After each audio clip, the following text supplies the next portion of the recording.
మాసం మొదటి శుక్రవారం కావడంతో ఓరుగల్లు ప్రసిద్ధిగాంచిన శ్రీ భద్రకాళి అమ్మవారిని దర్శించుకునేందుకు భక్తులు బారులు తీరారు.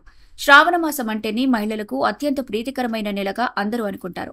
మొదటి రోజు శ్రావణ మాస శుక్రవారం కావడంతో వరంగల్ జిల్లా పరిధిలోని భద్రకాళి అమ్మవారి దేవాలయంతో పాటు పలు ఆలయాల్లో భక్తులు బారులు తీరారు. ఆలయ అర్చకులు ప్రత్యేక పూజల అనంతరం భక్తులకు తీర్థప్రసాదాలు అందజేశారు. జిల్లా పరిధిలోని పలు ఆలయాల్లో భక్తులు కిక్కిరిసిపోవడంతో భక్తుల కోసం ఆలయ అధికారులు, ఆలయ కమిటీ సభ్యులు ప్రత్యేక ఏర్పాట్లు చేశారు.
ఎక్కువ